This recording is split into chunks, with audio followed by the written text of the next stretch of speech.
All right, so we did so today's Wednesday. Yesterday I did the podcast where we said state of industry 4.0 for 2022 is abysmal. And AJ, I think this is a YouTube comment. So AJ Alexander said, abysmal is a strong word. How about highlighting the resiliency amongst future state integrators, not just surviving, but thriving in these tumultuous times? So AJ, this might actually be on a LinkedIn comment because he said he's democratizing automated AI solutions for 1/100th of the time and cost. I think AJ is the guy with Sorba IoT. I'm pretty sure that's who it is. So I'll read his comment again. Abysmal is a strong word. How about highlighting the resiliency amongst future state integrators that are not just surviving, but thriving in these tumultuous times? So let me start by saying I don't disagree with AJ. There are definitely examples of future state integrators who are doing profound work. To say that the state of Industry 4.0 today is not abysmal is disingenuous. And there's a couple of other comments. It was this guy Nick Ulata or something. He didn't like what I had to say about Chinese workers making $3 to $4 a day, and he said they don't make that. They make $6 an hour or whatever. Well, if he goes back and listens to what I said when I first traveled to China, not I traveled to China yesterday. I traveled to China for the first time some 20 years ago. I don't know what workers make in China, but my point is that the labor costs in China are drastically lower, significantly lower than they are here in the United States. And that gap, while we would think is starting to close, which it originally was, it actually isn't. Because the cost of labor in the United States has gone up drastically. We saw stagnant wage growth and we saw a huge increase in wage growth. But if you look in the manufacturing sector, manufacturers are going to have to raise their wages and benefits even higher because they can't attract anyone right now. But I'm going to go over to AJ, back to AJ's comment, and then Rick Bulata said something, or Nick made a comment about chips, and I'll refer to that stuff later. But I want to make sure I do comment on everything that everyone says. Okay, so AJ says abysmal is a strong word.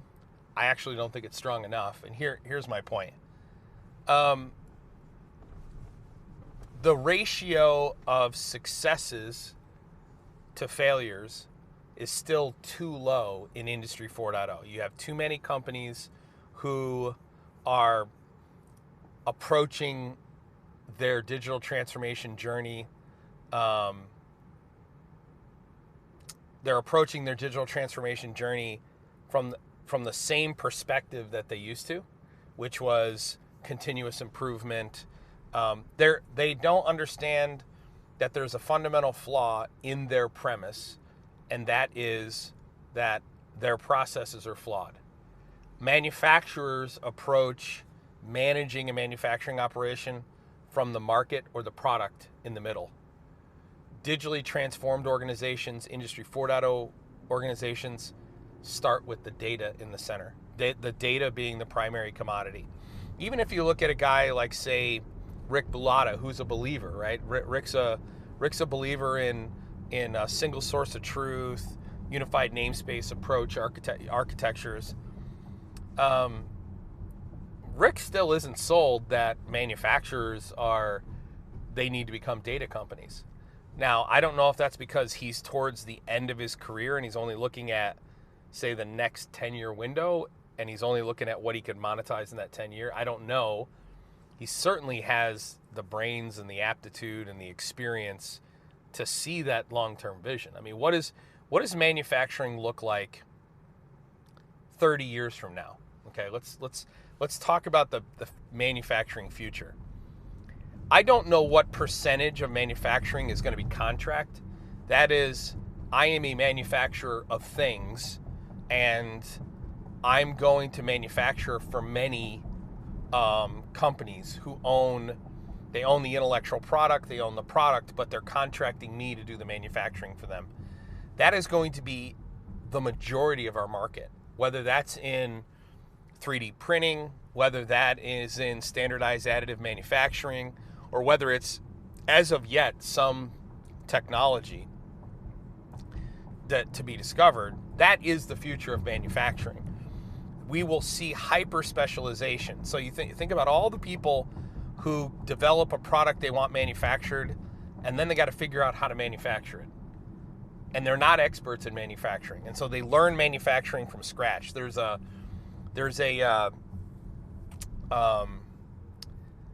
shingle manufacturer based here in Dallas that opened up a few years ago, and they called us up when they first opened up, and they wanted us to come take a look, and they were basically recycling plastic to make roof shingles, and they brought their operations. I'm not even sure they're from like Australia or New Zealand, but they came to the United States to manufacture their shingles. It was probably going to be easier for them to sell them here, to find a market. These people knew nothing about manufacturing. I mean, they didn't really know anything about manufacturing. You could tell that by the way they laid out their plant.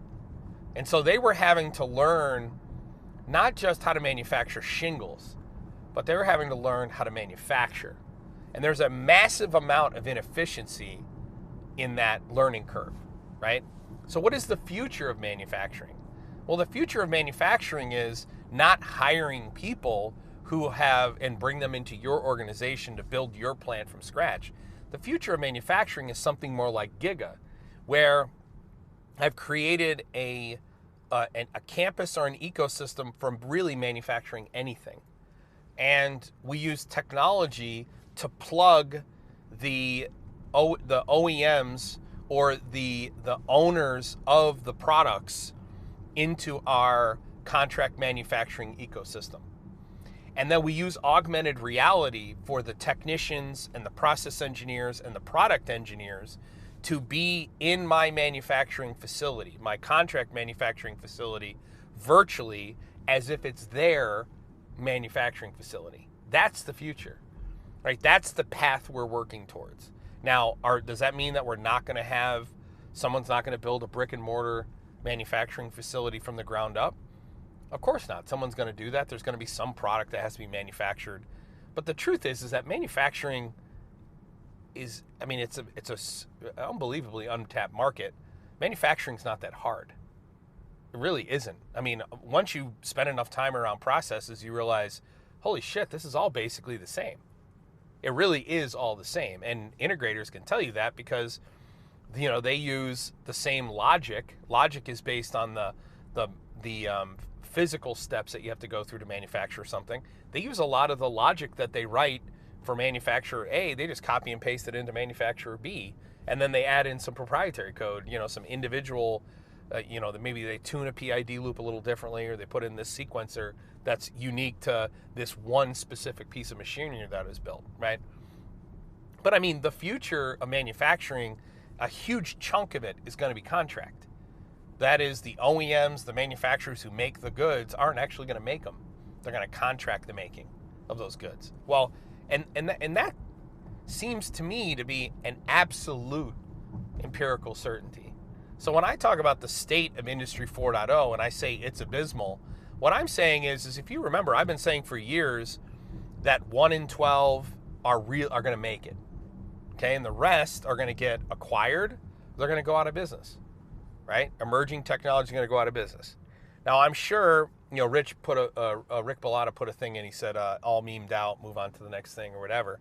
What I would say is this: if AJ Alexander disagrees with me that from a macro level, Industry 4.0 has not, that there aren't more failures than there are successes, then I want him to prove otherwise. Because what I can do is I could solicit to integrators all over the world, what percentage of your digital transformation initiatives are successful? Okay, that is the companies you're working with. Now, I happen to work with hundreds of integrators. I get to talk to the executives, the leaders at integrators. I get to talk to the leaders at the OEMs. Everyone is saying the same thing. there's no integrator that's coming in and saying, oh, this is all going fucking hunky-dory and great. They're not doing that. What they're saying is, what we've been looking for is, what is the common thread between the companies that get it right, that is, they see real progress, real ROI within that 18 to 24 month window, and they're seeing that iterative process. What's the difference between those companies and the companies that are failing? Here's another thing I get to see. When I consult for these other integrators and they're reaching out to us or we're reaching out to them, and we're not only dealing with integrators who are contacting us, okay? We're dealing with integrators I reach out to through my contacts. Hey man, tell me how things are going for you. Like, seriously, tell me what kind of projects are you working on? How is pushing digital strategy, unified namespace, common industrial infrastructure, how is that going for you? What percentage of your clients get it? The number one complaint, the number one question we get in our mastermind this is from integrators in our mastermind, the number one complaint we get from integrators in our mastermind is, what do I do with the client who doesn't get it? What do I do with the client that can't get out of their own way? And that question comes up all the time. And so if the state of Industry 4.0, if it was not abysmal, let's say it is, we should be celebrating right now the achievements, okay? We're doing half glass full, not half glass empty. I'm choosing to shine a light on the gaps. Why? Because that means jobs. I mean, the people who are doing it wrong are going to cost their people jobs. They're going to cost their communities revenue and income, okay?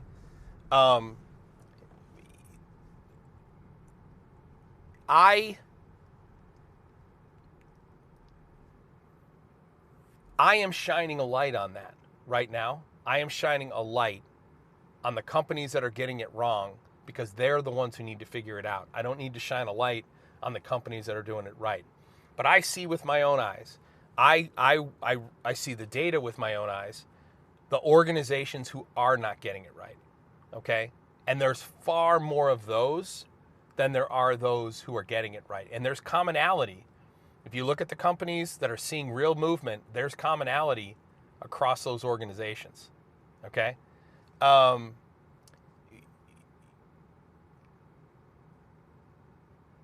You would see, I've been very, very, very critical of General Motors and Ford, okay? I've been hypercritical of them, and they deserve it. They should be ashamed. Mary Barra and Jim Farley should be fucking ashamed. Okay, I've been uber critical of General Motors and Ford.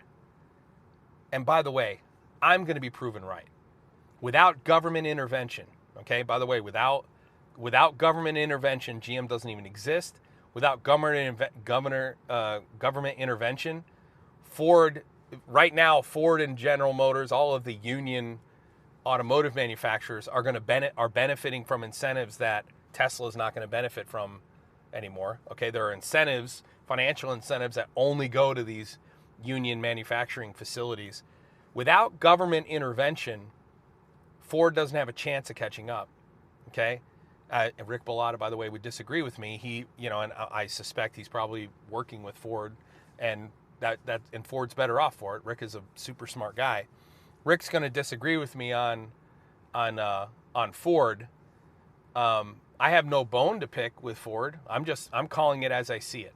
Okay, I have a bone to pick with General Motors for sure. Most of which I can't.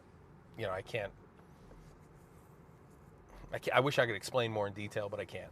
But to answer AJ's question, why am I not pointing out the integrators who are doing it better? Because in my experience, conflict theory works.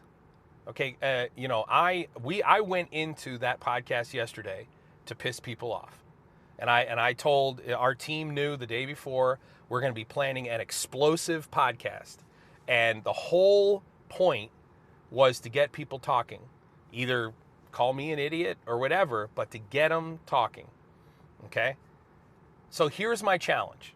Here's my challenge to anyone who disagrees with the statement that the state of Industry 4.0 is abysmal in 2022. We should be much further ahead in the West than we are, okay? And were we further ahead, we wouldn't have seen a lot of the issues that we're dealing with right now, supply chain wise, okay?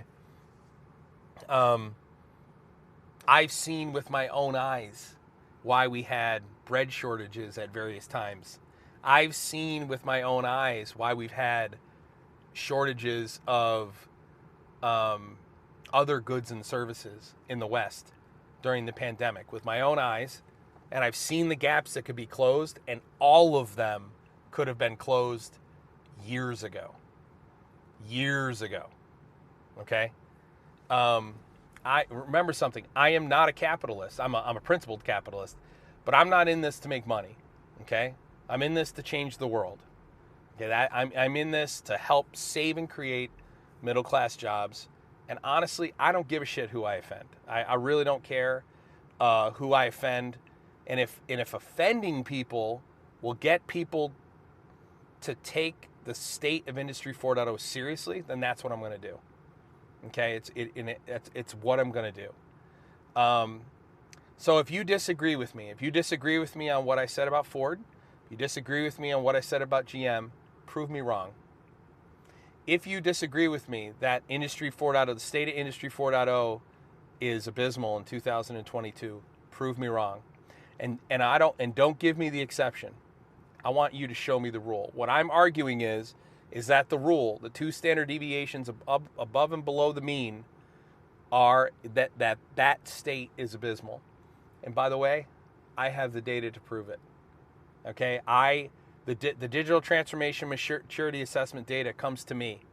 Okay, I have the sample set. You show me data that's going to prove otherwise. I have Ford score.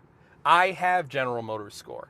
So I have the data of 4 of the major chip manufacturers in the United States and 10 of the major chip manufacturers, the actual manufacturers themselves, not those who own the chips, in Taiwan.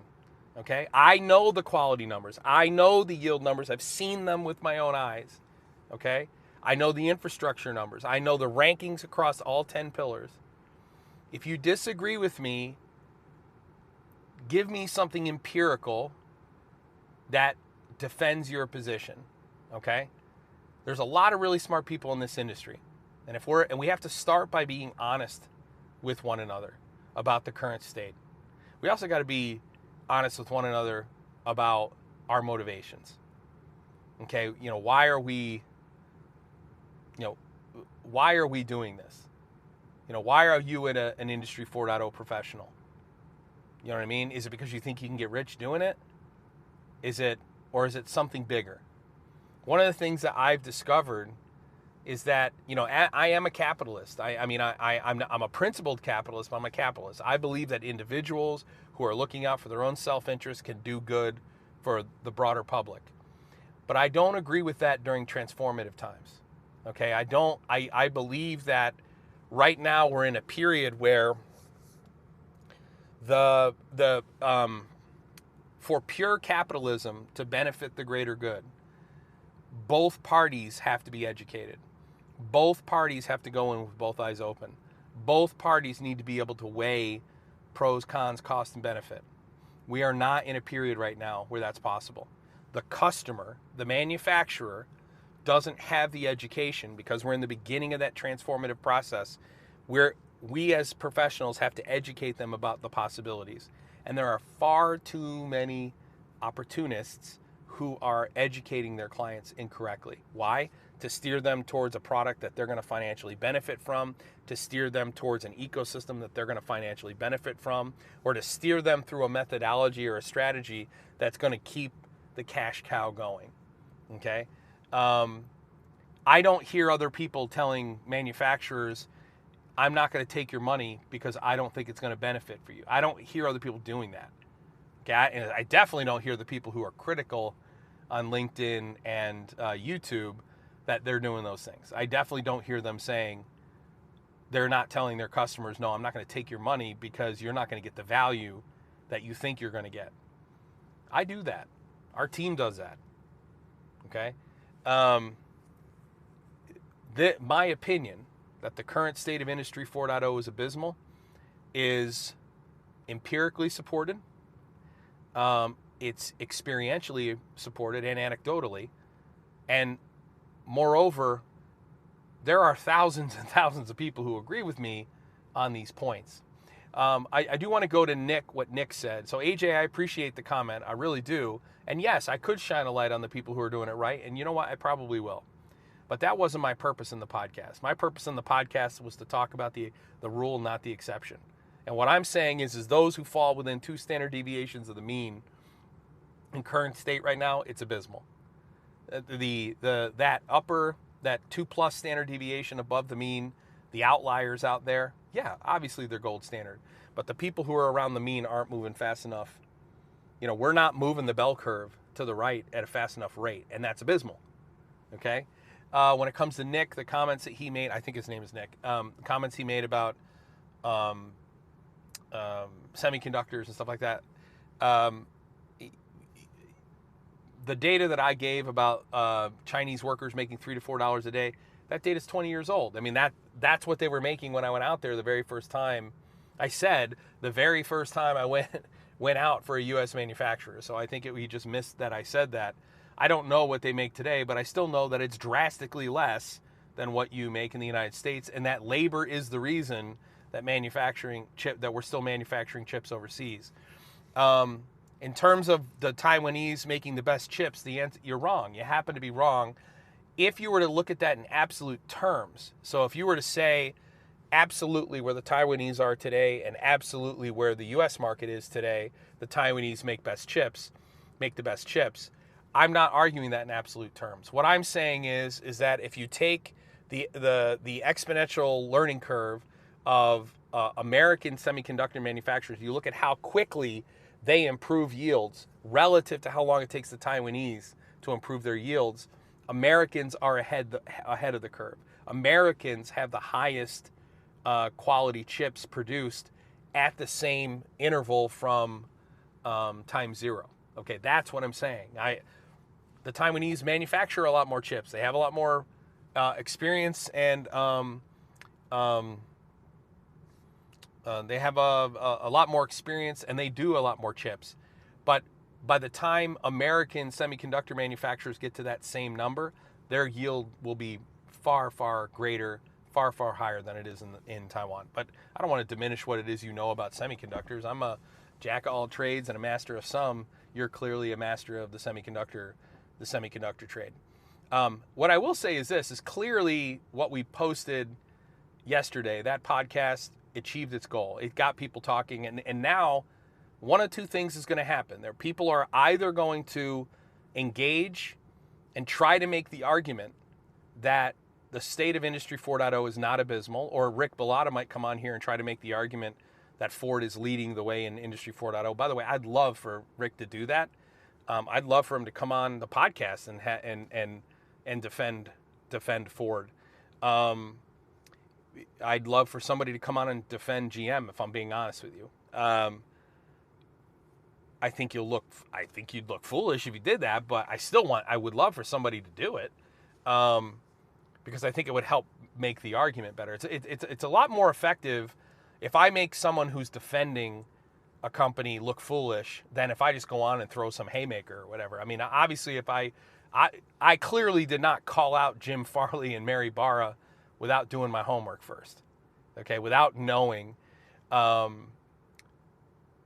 what is the current state, without calling people, talking to the product engineers I used to work with when I was in Tier 1 Automotive, okay, without reading the actual digital strategies, without reading the transcripts from every earnings call over the last 2 years. I mean, I did my homework, and General Motors and Ford are, without government intervention, dead men walking. Absolute empirical certainty. Dead men walking. Okay? But I would love for somebody to come on and defend them. I really would. And if what we wanted to do was trade, like, hey, come on, defend. I won't say anything. You can, you get 10 minutes to talk about all the things that Ford's doing right, or GM is doing right, or here's how they're leading. And I don't want marketing talk. I want real talk. Okay. So you got to prove it empirically. And then let's talk about what's going wrong. Okay. Let's talk about where they should be when they had such a huge head start. I mean, and that's really the crime here.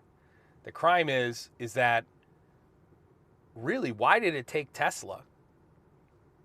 Why? I mean, you think about it, GM and Ford had to buy into Rivian, right? I mean, Rivian was just a couple of people in a garage, and I've been hearing about Rivian for a decade or 9 years now. And I just only saw, my first couple of Rivian trucks on the road. So, which by the way, I think they're beautiful, they're amazing, yada, yada, yada. But Rivian is not Ford and GM. Okay. I've owned 2 Teslas personally, bought them in the last year. I can speak knowledgeably about the vehicle. I can speak knowledgeably about the experience, about the ecosystem. I've watched both major teardown videos. I know what their digital strategy is. I know what their production lines look like in Gigafactory. I know how they're integrated. I know how Tesla collects this data from this car, how they use it, how they train, how they push back to the edge. I know it inside and out. I also know what Ford and GM are doing, and there's no fucking comparison at all. Like, none. So, anyway, off my soapbox. That's my story. I'm sticking to it. I really appreciate the comments. Keep them coming.